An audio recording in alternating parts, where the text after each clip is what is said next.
type. Ladies and gentlemen, welcome to the Ross Patterson Revolution!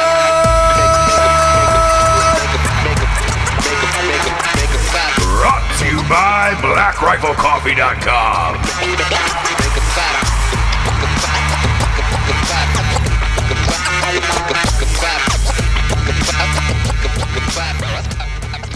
Let's touch dicks and then touch hearts. That is something I've been working on, Jabes. That is going to be the country tune of the summer. Let's touch dicks. Let's touch dicks and then some hearts. So that way, like, when you're touching dicks, obviously, and then you're touching hearts. Because I think it's important that if you're going to have, I think it's important to have gay sex first and then fall in love later. Yeah, that seems to be the order. Yeah. So look out for the record label wants to change it from Let's Touch Dicks and then Hearts to it's just called Docking at Sunset. So that's what it's going to be. Look out for Docking at Sunset. It has a very May 19th, Docking at Sunset. Has a very what? It has a very Jamiroquai feel. Yeah. Do you remember Jamiroquai? My influences are Jamiroquai, early Jamiroquai. Yeah. Early Jamiroquai. Before that. Oh, wow. Well before that. Obviously the Burrito Brothers. Yeah. Half of the band Nelson. Oh, that's right. Was that's in my repertoire. And then I also like a little Sade. Just a little Sade. And the Taco Cousins. Yeah, just to get my musical taste going, just to wet my whistle. What's happening this morning? I'm wetting my whistle. What is with happening a little right now? Sade at the end of that. I don't know what's happening today. I feel great. Are we jet lagged? Are we like could quite possibly be? I don't know what's happening. Man, things have been weird, haven't they? We were in Los Angeles for a few weeks. We did a bunch of shows for Drinking Bros, Ross Passion Revolution. I was there too. I want to say this. You were there. Because I want to say this. I'm behind the scenes, guys. Last episode with Robert Davi was super fucking weird. That was it. Like, to me, that was like, I look around and I go, yeah, this is why. Oh, this is why I do it. I want to start with that first for the audience because we've had a few messages this morning, quite a few. What was the issue? Everybody's like, man, that guy was a tough nut to crack. That was a weird show, and I was like, oh yeah.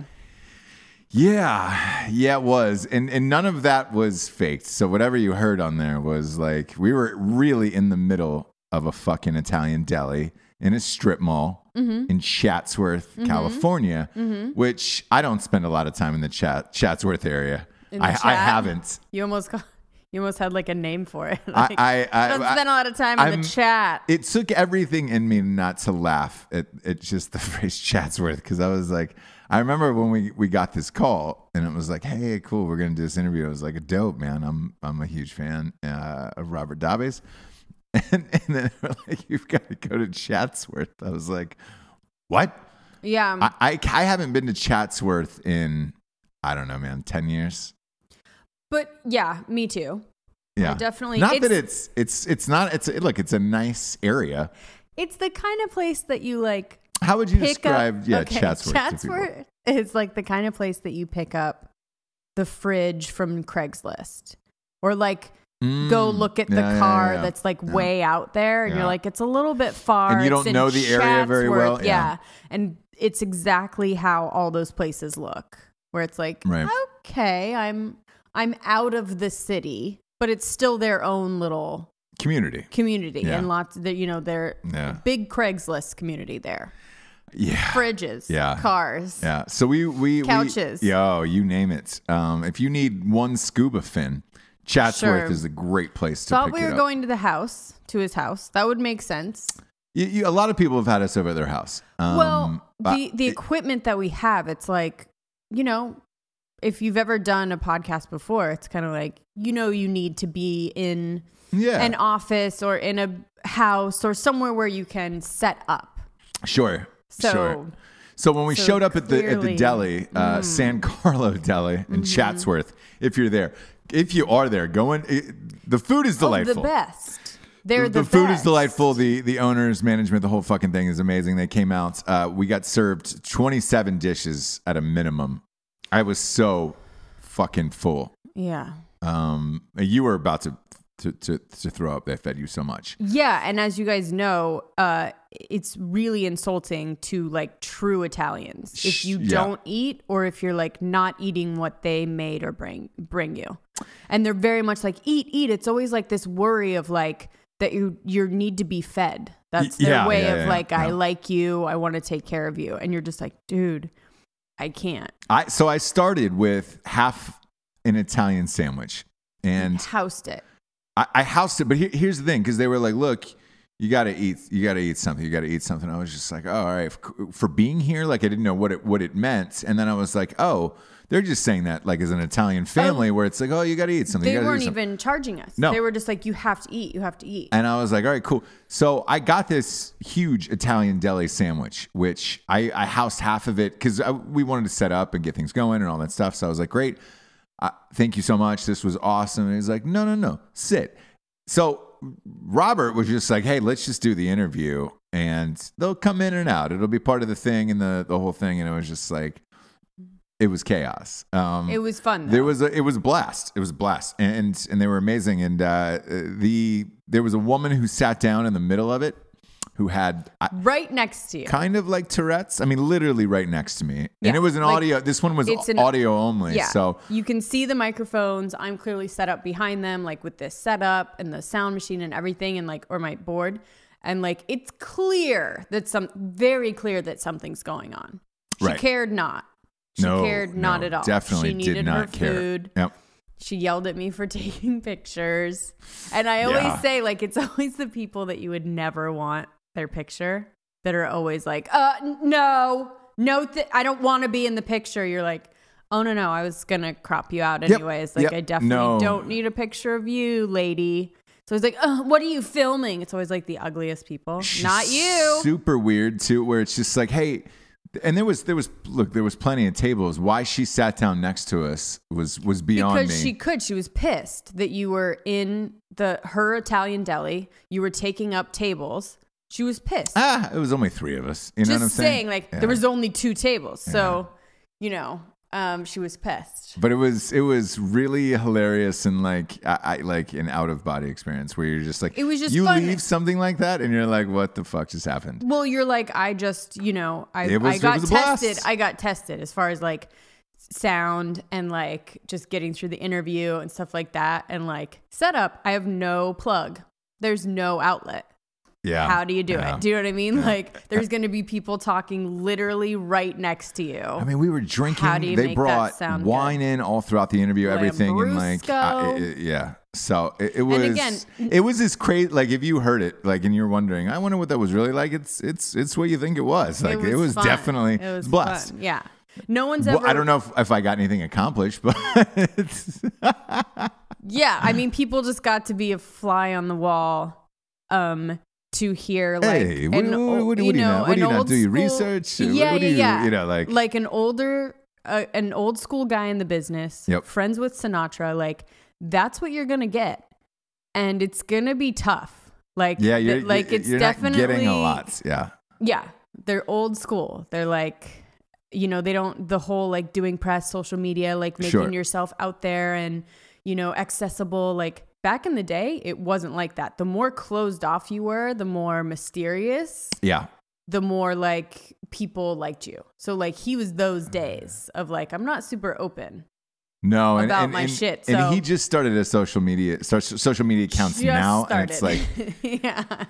So it's interesting. He's been in the business for over 40 years, and it's got to be weird for him to start social media and do all this stuff now. And look, it's a different world, but he's one of those guys who he'll work forever, so it doesn't matter anyways. Like social media, non-social media, forever. Yeah, yes. And like great actor. I miss those days where like you worked. You did the jobs, and that was it. Those days are over, James. I know, but I'm just saying, like those were the days when like that you didn't know your stars really. They would like pop up with Frank Sinatra in like a Italian restaurant somewhere, and you'd be like, oh my god, but you wouldn't know other than that, right? What their life was. Right, and I thought that was cool. I think even similar to yesterday with Tiger Woods being back, I think. The mystique of Tiger when he wasn't, Oh, yeah. I thought about that when I was watching. Before the prostitutes and all of that shit, like you went out and you were facing hard-ass Tiger Woods. I bring this up because there was looks yesterday, or the last 2 days, when he was playing Saturday and Sunday, and he almost won. He only lost by a shot. But there was looks in his eyes where it was the old Tiger again. And that old Tiger was the old Tiger because you didn't, all that mystique was there. You didn't know shit about him. Like you didn't know about the prostitutes. You didn't know about any of that stuff. Yeah. Like you just thought, here's a fucking gangster ass killer who's going to win every single tournament. Yeah. And you don't know why. You're like, man, I don't know anything about that guy. He's probably at home hitting fucking 50,000 golf balls. Found out later, he was just banging out fucking prosties, but not so much, yeah. But that's what you thought because of this mystique of, he really wasn't on social media. He posted once every fucking blue moon, and it was a shot of him winning something, and it was just like, all right, cool. I know nothing about this guy, let alone same with Jordan. And later on you find out, holy shit. But that's where the era of Robert Davi was from too, where it was just like, hey, we don't do anything. It's about the fucking job. I don't think about anything. And it's just like, all right, cool, man. Yeah. Cool. That's how I like to keep my profile. Yeah, well, you can't, unfortunately, in today's world. But the mystique. Yeah, the mystique is gone. There's nothing you can do about that. Wait, look, we can talk about it after the sponsors because we're going to talk. We're going to talk about Tiger. We're going to talk about this fucking OJ confession last night. Wow, what a shit show that was. And we're going to talk about your boy falling down. Oh, this is something James has been waiting on. It's bound to happen. James has been waiting on. Bound to happen. First and foremost, we're talking about blackriflecoffee.com. Boom. Here's their K-Cups, kids. This is their Just Black. These are two of my favorite blends, Just Black and caffeinated as fuck. They took the fuck off the label, by the way.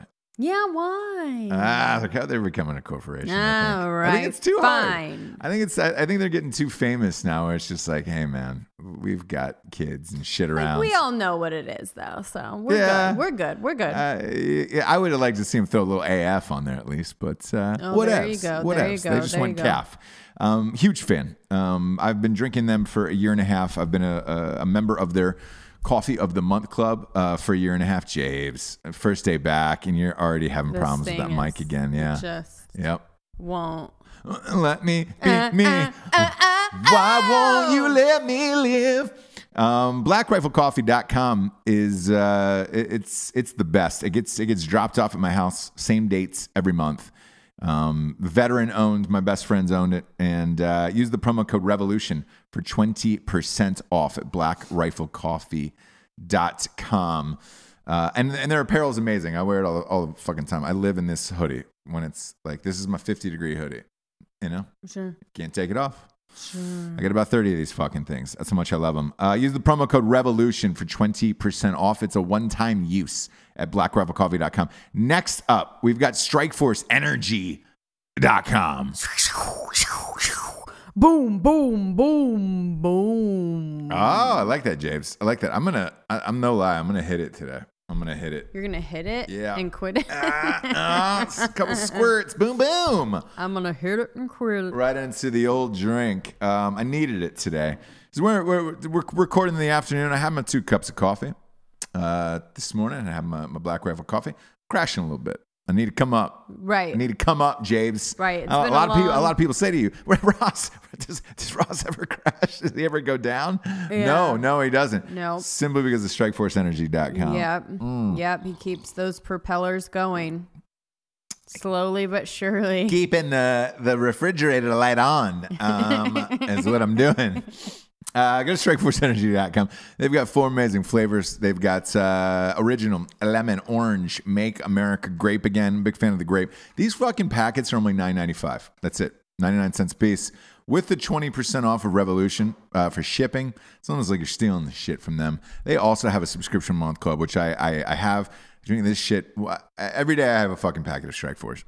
Whether it's pre-workout, mid-afternoon crash dog, you name it. Go to StrikeForceEnergy.com. Type in the promo code REVOLUTION for 20% off. That huge bottle I was popping a couple squirts in is a 750 milliliter bottle. That's a nice thing because it just sits on your bar top or countertop. Strike Force Energy ships everywhere in the entire world. Again, promo code REVOLUTION, 20% off. Next up, we got StraightRazors.com. Ooh, James, that's lovely. It's lovely. Look what we got here. These straight razors, boom. They come in these fine boxes here. Look at how nice this shit is. Gorge. I don't think anybody understands how the quality of products at straightrazors.com. They got beard oils, shampoos, conditioners now, and it's all my favorite scent. Some scent called Smolder. I don't. Look, you obviously can't give this shit away, and you can't patent a scent, but I've never smelled anything like it before. Just try some of their aftershave. Try the Smolder. If it does not rock your dick off, I'll let you punch me in my dick. I really will. It's the best in the biz, finest man grooming products in the biz. Buy a kit for a loved one, and that man's in your life, whether it be a bro, cousin, or just your dad. Gay lover. Yeah. Say happy birthday. Go to straightrazors.com, type in the promo code REVOLUTION for 20% off. And there, that 20% off is super helpful. Last but not least, we got the Caillou app. That's Kayu. They're out now. I just downloaded that shit this morning. Oh, shit. Shit, what up, girl? What up? What up, Get girl? a hook up. Yep. It's out, kids. The new app, everybody's talking about it. They're having a party St. Patrick's Day in Charleston, South Carolina next weekend.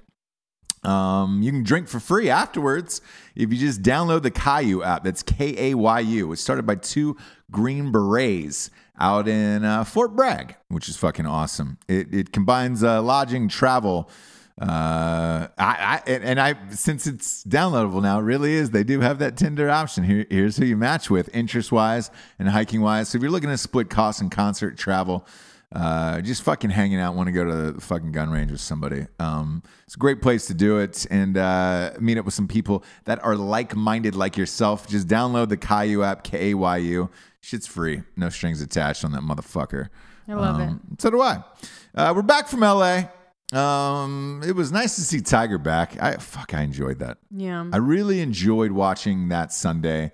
And I didn't think I would. I didn't think I would mind it as much as I did. But well, it is golf.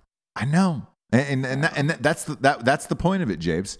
It is golf, and before Tiger Woods came around, nobody really watched golf. It was something my dad fell asleep to. Yeah, on same. Sundays. And the 80s. You had Nicholas and those guys, and I think the 70s and 80s was probably fun. And then there was just a fucking dark period of Colin Montgomery and these weird fat people.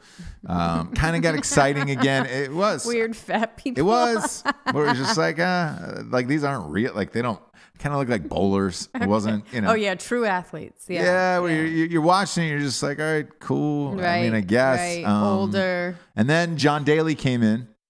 And to me, John Daly was just pure sex, that guy. Just smoking fucking heaters out there. Right. Just gripping, ripping, getting trashed every night. Banging the fucking Hooters waitresses. Great. He was back. Problem was, he wasn't winning enough. And he, would show up drunk. He would quit during some of the rounds, just walk off the course. I loved about him. I love that. But you didn't get to watch him for the full weekend. And, when he won... It was fun. It was more because look, Dale Jr. is my favorite in NASCAR. Mm-hmm. So when John Daly won about as much as Dale Jr. won. And when he did, it was just a goddamn celebration where you're like, yes, you did it for us. He is one of us. The people. Yeah. Yeah, the people's somebody. People's champ is what he was. Yeah. He's people's champ. The people's something. Yeah, he was. Real quick. James, today. you're on fire today. Fire. So he was the people's champ, and it was once he started to fade and go to rehab and all that shit. And then in and out of rehab, it was done. And I was like, golf is golf. Golf is fucking dead to me. I don't really give a shit about Phil Mickelson. Fig Jam is what they called him, by the way, on the tour. Yeah. Yeah, I don't know if you know this story, but every year they take a poll amongst all the golfers and say who you hate the most. Mm-hmm. And one year it was Phil Mickelson, and his nickname was Fig Jam. And it stands for "fuck, I'm good. Just ask me." And he got popped for illegal insider trading on the stock market. Phil Mickelson, it wasn't that exciting to me. Yeah, but he's still in it. Still in it, and he won. Yeah. He won a week ago. Yeah. So he's still doing great, and he's in his mid 40s, and he's Phil Mickelson. But when Tiger came on the scene, god damn it. Not only was he exciting, he was winning every week. It made golf exciting because he was hitting these shots that nobody had ever done before. And you're just like, this is amazing. Every week you felt like he was going to win. And if he didn't, you were like, what? Yeah. Something must have gone wrong. Something's happened. Yeah. Yeah. And then he had his incident with... and the curtain just got pulled back. Yeah. That's what I was thinking about when I was watching him yesterday, right? Mm-hmm. Is just like, my gosh, like what a weird ride for him. For life? Yeah, and just like exactly what you were saying, like he was like exciting and like just a fucking killer, and you didn't know what his deal was. He was just like a stone cold. He had hot ass wife, kids. Yeah. Just like, and seemingly he had it all. So quickly, the curtain just got pulled back. Everything got revealed with one like car crash and car beating incident. It all came out. It's rare to see a downfall that fast of somebody that great. And you look at somebody like Aaron Hernandez, who, was on double murder and all that shit. And then Aaron Hernandez was pretty good, and he just got ripped away overnight, whereas Tiger was great and the best of the world. For a long time. Yeah. And he didn't murder anybody, but it felt like he did, where you were just like, oh, God. No one wanted to be associated with Tiger. No. Then, the mystique is pulled back. The curtain's pulled back. Mystique is gone after one Ambien and a text message. That's all it took. He was sleeping, took some Ambien. Text message came in. Wife read it, woke up, started swinging a golf club at him. What a nightmare, broke the lamp, broke the fucking thing. He drove into a tree. Because an Ambien sleep, you guys, is so peaceful. So, you've taken it. Does nothing for me. It's just like, okay, well, you're weird. But, you just fall so deep and peaceful into sleep. And then boom. And to have that, a nightmare, and also just like, God damn it, you did it. So once it happened, and I still thought, I was like, it's Tiger, he's tough-minded enough, he'll get through it, like no big deal. And it just wasn't the case. And then all the injuries started stacking up from all the weird shit he was doing, the Navy SEAL training and all that other shit, and all that too was like, what? And it was bizarre. And I personally thought, and I've said it on this show, I didn't think he'd ever come back. I didn't think after the last thing, the pills and that bloated mugshot, I thought, no fucking way. Yeah. I thought he was done after that DUI. Seeing him Sunday, I was like, holy shit. Yeah. The way he looked, his body was back to like normal, where he wasn't like fucking steroid jacked up anymore. It was like a normal, like in shape golfer's body. Looked awesome. Yeah. Good color. Looked fucking young as shit. Like I was like, what? Until he took off his hat, and I was like, whoa. Sure, but he kept really the hat on for a good reason, for a lot of it. So I go to two things, because I know you're not that diehard of a sports gal. But you made a good point when you said his body looked different and huge and all of that shit. Like some people have said this quietly behind closed doors with Tiger Woods, that he's been taking steroids all these years and that's why his body broke down. Maybe. I don't know. Okay. I'll never have that answer. The other thing was the Navy SEAL thing, where when his father died, he just lost it. And, that always wanted to be, his dad was in military and was always hanging out with his military buddies. And then it came out that he was training with these Navy SEALs on his off days from golfing, doing all this crazy shit, and fucked up his body that way. Yeah, but we had said jumping out of planes and running. Yeah. And all that stuff in between matches where you were just like, hey, bro. And I guess his agent had sat down and talked to him. I don't know. The Navy SEAL thing was confirmed, obviously. Yeah. I don't know if the steroids was part of his body breaking down or what happened with that. But you're right. Yesterday or over the weekend, he did not look like... He looked like a normal Tiger versus like a jacked up Tiger. Back in the day Tiger. Yeah. That's what I meant when I was like, holy shit, he looked like back in the day Tiger. Right. And he almost pulled it out. He finished one shot behind. That golf course was difficult. The 45-foot putt he dropped on 17. I mean, that was old school vintage Tiger. We were just like, holy shit, this guy's going to win this tournament. And he didn't win, but he fell one shot short. But that sets up the rest of the season, because we just started this season. And if he comes back from all of this, me, myself, everyone, Michael Jordan, his best friend even wrote him off. He was just like, you'll never be the same again. Like, if he's able to come back for this and be dominant again and start housing people, holy shit. Fuck you guys. Yeah. And not only is it great for golf, but it's great for sports. Like that dominating factor of like, because I enjoy watching golf, and I never knew I would until Tiger started playing. And I'm not good at it. I'm not good at the game of golf. I don't golf on the weekends. I probably haven't picked up a golf club in 10 years. I'm not your target audience for that. But when he plays, for whatever reason, my fucking dick rises. Just, oh, yeah. And I'm into it. I'm into the whole thing, and you set your Sunday around it. And it's fun to watch. It's exciting. Like, again, a guy dropping a 45-foot putt. I was like, fuck yeah, dude. Right.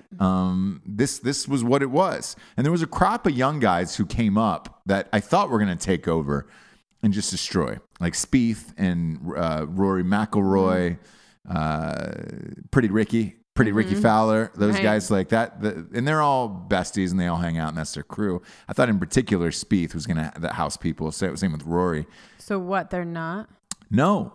Like they win. They're partying. That's what I think. So Tiger never partied. No, he never partied. He did it too late. And that was my thing when we first were talking about the DUI thing, right? With all the pills or whatever, the last thing that happened. Right. I was like, he just didn't do enough of those things when he was younger.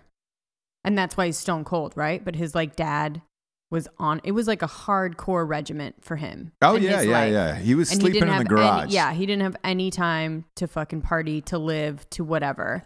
And he definitely got it all out. Yeah. Part of me was like, well, yeah. I mean, if you make a child fucking train like that all the time, like something's gonna happen. So he broke. I would love to see that comeback story from him, where it's like he got it all out, he did all his shit, he whatever, and he just like wake up call with that pills and the DUI thing, boy, and just have it be like he's just doing it for him. If he wins the Masters, it will, the entire world would melt down, because that's what's coming up in a few weeks. Everyone after yesterday. What are you laughing at? I don't know. One time when I think it was the last tournament or the Masters before, and you were like, everyone is creaming their jeans. And I don't know if you meant to say it, but it was like, I thought, oh my gosh, they're all just in the clubhouse, just like creaming their jeans. Yeah. Coming in their pants. That's what got you from me talking about the Masters a couple years back. Yeah. I was just picturing me saying it. Well, the guy being so excited. He's so excited talking to the reporter. And you're like, he is coming everywhere. Whatever you fucking said. Like, you weren't thinking. It just kind of, you were excited too. And it was like, he's there all fucking jacking off in there or something. Yeah. Because I didn't like this. I am like this off air where I was like, man, he is fucking creaming his jeans right now. Yeah. And I thought, oh, is that? Yeah, gosh, well. So here's the thing. After Tigers almost win yesterday, all of the sports books in Vegas started creaming their jeans for the Masters. Right. His odds have shot through the roof. So gross. It's true. To think of all these guys just like all these golfers together, like popping champagne and just like creaming. Yeah, their jeans.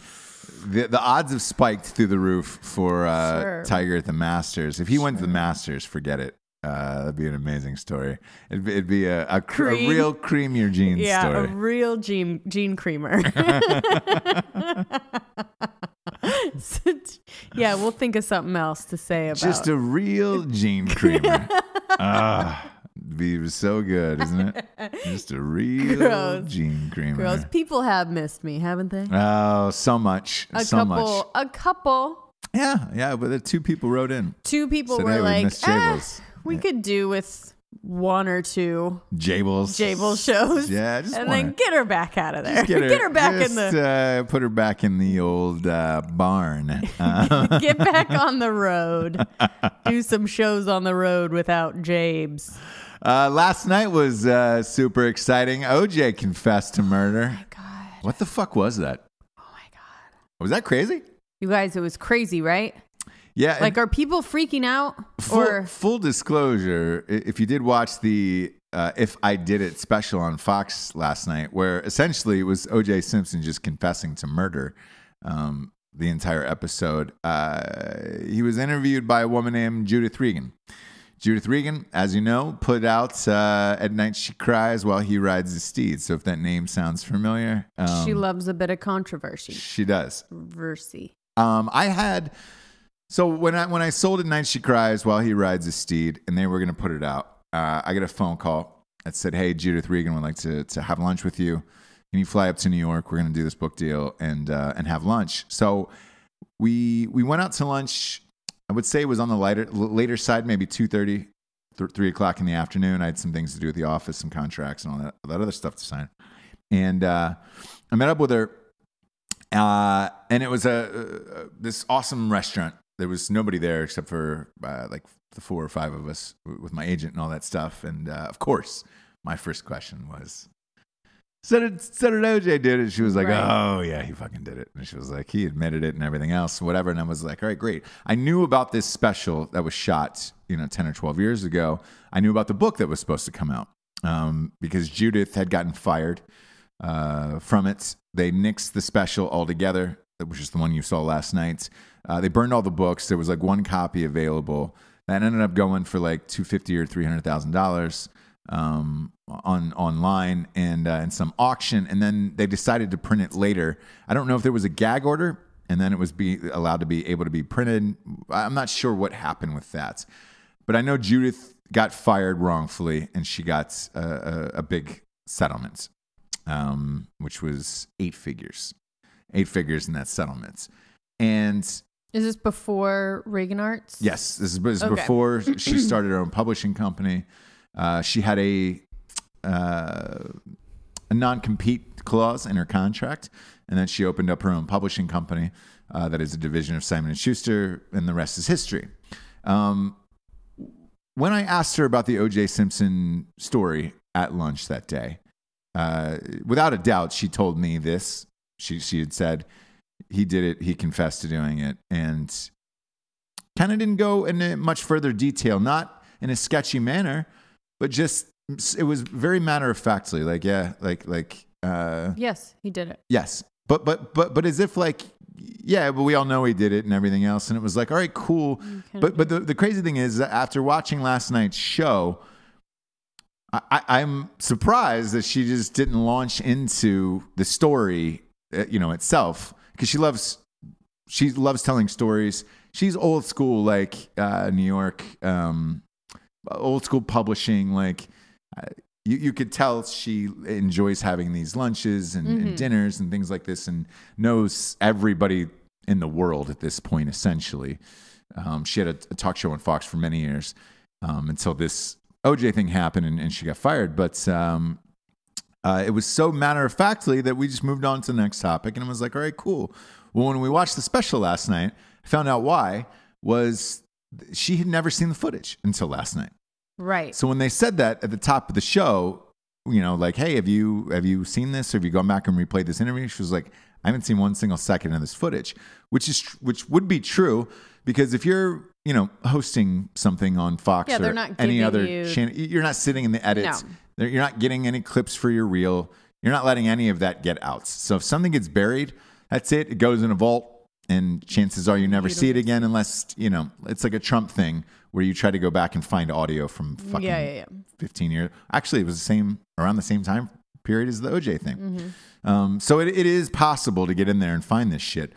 But I found that telling that she hadn't seen it since then, because she probably did that thing, the interview 12 years ago, and then was just like, yeah, all right, cool. Everybody assumes. Yeah, she hosted it. It's not like she put it together or, Yeah. So here's what really stirs my curiosity then on this whole thing was, after watching this interview last night, after watching him confess to murder in a very weird and creepy way. Weird way, but I'll talk about it.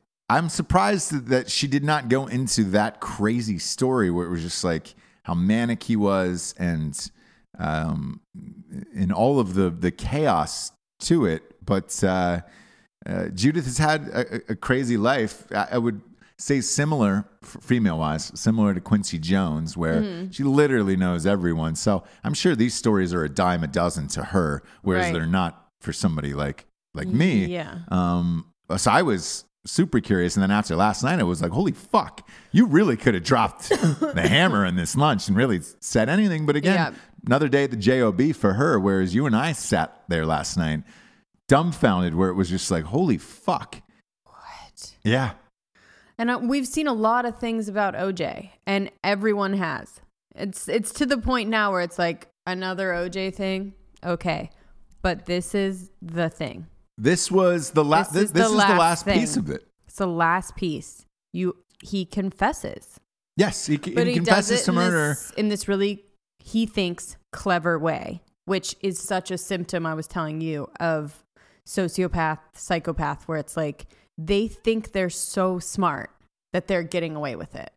They think they've got everyone fooled, when in fact, even Judith is sitting there like, holy fuck. Yeah. This guy's confessing, and he's doing it in this weird way that he thinks is going to fool everybody or is okay. And I guess under, double jeopardy, he could confess. Yeah. Nothing as long would as happen you say to the him. word hypothetical. You don't even have to say the word hypothetical. No, he could double confess, jeopardy, and they will not be able to try him again. So that's crazy. Crazy. And watching it last night was, he went through it step by step with the gloves, with the knife, with the entire... The accomplice that he had, what he did with the glove, how he grabbed the knife, him blacking out, not knowing what happened. Waking up and seeing so much blood. Getting rid of the clothes. Right. And because he even said somebody had to take the clothes. Obviously, that was probably Robert Kardashian with that fucking bag. Yeah. But he kept talking about a guy named Charlie, and there was two different theories on this last night. Mm-hmm. One had said that the Charlie guy was really him, and one of the people on the panel had said that Charlie was really him. Okay. And his alter ego, and he's talking as if he were Charlie. Okay. The other is, that there possibly was another accomplice with him, which would be hard for me to believe, and I'll tell you why. With that much blood and that crime scene, there would have been another footprint, or unless they were waiting out by the car, I guess. But I don't know. In the car or something, maybe. But him describing, OJ Simpson describing Ron Goldman's karate stance and how he fought at him and what he said to him of like, oh, what do you think? You're going to try to kick my ass? And that's when he grabbed the knife. But it was just like, I mean, it was so really downplaying too. Like, it was so creepy. The whole interview, he was just like downplaying abuse. Like, he was just like, yeah, but you know, everyone kind of, besides the couple times that happened, it's like, I'm a really upstanding guy, and you know, like, and just then, making everything so normal, laughing off like really horrible shit. Like, he was yelling at his, you know, ex-wife's grave and like pissed off at her when he saw her dead body, like at the wake, mad at her still. That's not normal. But he like has this way of being like, well, the end of it, you know, the end of it was the most telling part, where he said that I felt that Ron and Nicole had killed me. Where it was just like, they took away, you know, all of his great life. Yeah. They killed him. And there was another thing where he said he was at the wake, like so pissed at her, and he was like, I told you this would happen if you kept doing this shit. I told you what was going to happen. Yeah. And Darden was like, yeah, he's basically telling her, I told you I was going to fucking kill you if you didn't stop doing this shit, which was partying, you know, partying with dudes, drinking, maybe doing drugs with the kids asleep or whatever she was doing. Or people were telling her, whatever. He kept using that as this reason for things. And it was like forever ago. And he kept like bringing it back as this like current, he was still pissed off about it. Yeah. And I think after watching that, hearing the statements and then going back and forth with it, I think, you know what part of the truth probably was, and this sounds fucked up to say, but I think it's true. I think they had a toxic relationship, the two of them anyways. I think when he beat the shit out of her, he was probably, look, he wasn't holding anything else back last night. He was probably true. It was probably true when he said she had taken some swings at me and fucking done all that shit. Like, sure. Because look, you don't get separated, keep seeing each other, divorce, keep seeing each other, try to get back together, keep seeing each other, going on vacations, coming back together, all of that shit. Like, it was probably on both sides. They had a really weird, codependent, controlling, toxic, crazy, passionate, weird relationship. And she was, you know, in some ways, like super into it. And yes, she did party. And yes, she was like, I don't know if it was like a spell that he had over her, but she definitely like came back when she could have, I think, been done with it. Do you know what I mean? I think here's what I think in these high profile relationships like this, where the other person isn't famous. I think once you split up and you get divorced, you miss that fame. You miss walking into restaurants where everybody's nice to you. You can immediately get any table you want. You miss that adulation out in public where everybody comes up and kisses your ass and thanks you for being there and everything else. And then once you don't have that anymore, then you're like, oh shit. Yeah, I have money, but my life isn't as fun and nobody really knows who I am. Like, nobody gives a shit about the ex-wife in that situation. And I think she was jealous too. I think she had a little bit of jealousy. And look, and by no means am I saying this, he should have murdered these people. We're not victim blaming at all, but we're just saying like, it's such a clear-cut, toxic, abuser, victim, whatever relationship that like, she's not at fault, but you kind of see how it can escalate to the point that it was. Yeah. And you know, it should never, ever escalate to murder, obviously, but, no, but, and then the other thing is he kept getting away with beating her up, or the cops would come. The cops were there 8 to 9 times. It wasn't really documented that well because the cops would come and be like, OJ, because he was friends with them. Or you could look at that from the other side too, where it was just like, oh, it was that couple. There's always that couple that's always fighting. They would show up and she was probably a little bit drunk. We all have friends like that. We all have those 2 friends that are married who were fucking ridiculous people. Right. Who are always fighting, punching each other, verbal fights out in public in front of everyone. Like, you have those friends, you know who they are, and you're like, all right, man, just good luck with that. If the cops got called, you would be like, what did both of them do? Exactly. What did both of them do? Exactly. And then, the drunk wife is calling.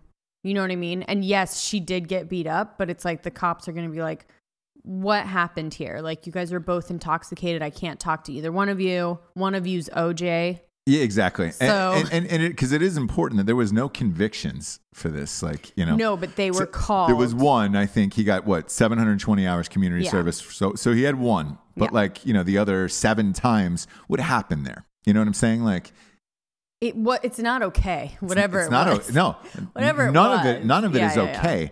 But whose part was it not okay on? Was it the LAPD that was letting him off on this, or had they been called so many times that they had just settled on the fact that it was that couple, and you were like, that's that couple again? Like, but they had even said that OJ made his house the kind of place that, like, he invited cops over to, like, party, to have coffee. He was in Naked Gun, which was a fan fave movie as well. Like, he made his house kind of this place that, like, if cops did come there, it'd be like, hey, buddy, come on over. Hey, OJ, we got this call. What's the deal? And he would get away with whatever it was, or she would get away with whatever it was. And when you get away with things that many times, murder doesn't, you know, like, when you're in the thick of it, you don't have this thing of like, I'm gonna get caught and lose my life. It's just like, you don't have that. You're above. I mean, he is so above the fucking law. He even got away with double murder in a trial that the evidence was unbelievably, I know, it's crazy. Absolutely crazy. And lastly, on this, to me, this puts the final nail in the coffin of, if there was any doubt or speculation of what happened and if he actually murdered these people, it was put to rest last night. Yeah. That was, you can watch it on you know, YouTube or Fox or whatever DVR you have, but there is no doubt whatsoever anymore that it was definitely him. The only doubt that might be left at this point is whether or not there was an accomplice. But with that much blood, the accomplice would have had to have stayed out by the car. That's the only thing I can possibly think at this point. But even then, OJ murdered those people, so it was just like, he knew. Did the Goldman civil trial already happen at that point, 2006? Yes. So both of those trials were out of the way, and he was found guilty for that. He owed the money already. So you guys, really, this is his confession, knowing that nothing could happen to him from it. Yeah. So it's real. Like, it's not. It's a real confession. Absolutely. And you know, I mean, there fucking is crazy, but there it is. You got it. It is the craziest thing you will hear, and you got the answer. Mm-hmm. You got all the answers at this point. That's it. So, he just told you. Yeah. To the world, and it was shocking. I mean, really shocking. I mean, I thought going in, I was like, we'll get a couple of tidbits here and there, just like all these other docs. That was right. That was just a man explaining how he murdered 2 people. Mm-hmm. And saying the word hypothetical. And then now we're out of the hypothetical and going into what he did tell people already. So it was a loophole. I don't know how he knew that's how he could do it, but. Well, there was a couple people on Twitter, and only a couple, I will say, last night as the show was going on, who were just like, well, you know, he needed the money, and you know, he did this hypothetical book deal and had to do this hypothetical interview. The money was going to the Goldmans and the Brown family, anyways. So, you know, unless it went through another LLC or something that he had set up, like, because they were docking all of his pay was going to them, and he was getting X amount of dollars. So, I would have a feeling that the payout would have been very small. Taking a small payout to do this fucking show, like, holy shit, not worth it. Because had last night's interview not come out, you still could have left a lot of doubts in people's minds where it's like, maybe we don't know, we weren't there. Last night he put himself there. He told you how he did it and told you how he got away with it, and it was crazy. Absolutely it was crazy. Just watch it, you guys. Yeah, it was. It's hard to really explain, but you'll see it, and you'll feel how you want to feel about it, I guess. Yeah. I'm going to talk about Tim McGraw, your boy. Not my boy. Oh, yeah, he is. Not my boy. Yeah. For sure not my boy. I'm worried about him. I've always worried about him. Married Faith Hill. Sure. An attractive couple. Yeah, they used to be. They have gotten so thin. And we've not talked about this on the show. No. They've gotten so thin that it looks like skin just stretched over skeletons. Mm-hmm, for both of them. Yeah. And I had asked you, I was like, yo, what the fuck is the deal here? And they're super tan, super everything. And I'm just like, man, he looks, I was like, I thought he had cancer. And I asked you, and I said, hey, does Tim McGraw have cancer? And then you said no, that he was on this juicing diet. That they're juicing. And I just, So they're juicing as a couple? Together. So that's their whole lifestyle change? Yeah, they do like juice cleanses and then like raw food. So raw food juice cleanse. Okay. Because I have a couple friends in the country world, we've had one of them on the show. And back in the day, with pre-juice. This is pre-juice. Right. That also fits in with the OJ. This is pre-juice. Pre-juice. Back in the day, I was like, yo, what are Tim McGraw and Faith Hill like? Like, they seem dope as fuck. Totally. They used to party. Yeah. And one of them did Friday Night Lights with them. Yeah. And all shit. And I was just like, all right, cool. What's their fucking gig? And they were like, oh, man, dude, coolest fucking people on the planet. All they do is drink beers, ride horses, shoot guns. That like they're living that, they're about that life, and that's who they are. And I was just like, man, I figured. They just seem like down home fucking cool people. Yep. I don't know what went wrong. I don't know if there was a health scare. Maybe on his part. Like I think maybe there was something on his part. I don't know. I know his father passed away. I don't know what that is. His father was a big Major League Baseball pitcher, and I don't know what happened. But then they started juicing. And I think they got sober too, right? I believe so. I believe they got sober, started juicing, and then eating all this weird shit, which is fine. And it seemed like they were in competition to see who can be skinnier, because they both just kept getting skinnier. It's crazy. So then I woke up this morning and I saw that he had collapsed on stage from extreme dehydration. And it was just like, when you look at them, all you keep thinking of is, man, they are dehydrated as shit. Like, this is as thin as they could possibly be. Yeah. And, weak. So blackout on stage because you're dehydrated. Like, fuck. It's probably time to have a steak. Get you a fucking steak. And you've got to eat. Got to eat? You have to eat. Yeah. Like, you do the juice cleanse, sure. Yeah. But with that kind of schedule, like, you got to eat. You have to eat. Gotta eat a little bit. Gotta have a little snack. I wish somebody would be worried about me. Tell me to eat. It's never happened. Not once. No one's ever been like, she needs to eat. She needs a snack. Ever. That's the level of skinny that I want to be. I liked the old Tim McGraw. Where people are worried. Oh, yeah. Faith Hill days where they were riding horses, shooting guns. Like, I like that type of shit. Oh, yeah. Now it's, but it's real easy. They maybe saw themselves going in the way of, yeah. Who's the girl? Yeah, there it is. No, who's the guy? There it is. Who's the guy? Country singer McGrew. Yeah, McGrew. It's not Tim McGraw. It's the McGrew fella. No. Mark McGrath? No. Oh boy, James. No, it's country. They're a country duo too. She cooks on Cooking Channel. Trisha Yearwood and Garth Brooks are married. It is. Garth McGrew. Your extensive country knowledge.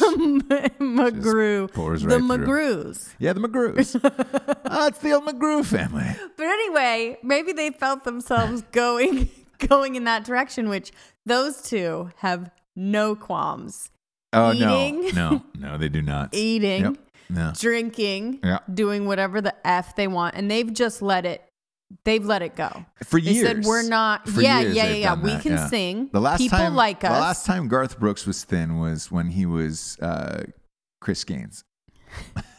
The famous alter ego that you love. Oh, yes. A big fan of Chris Gaines. Sure, I know everything there is to know about the McGrews. Yeah, It's like Tim McGraw's terrible stunt double. Oh yeah, the McGraws. You're only talking about Garth Brooks, like the greatest country singer of all time. But I know. Now he's been reduced to the McGraw. Listen, we got reduced to that Selection Sunday show yesterday. God, I want to talk about what a piece of shit that was. The NCAA.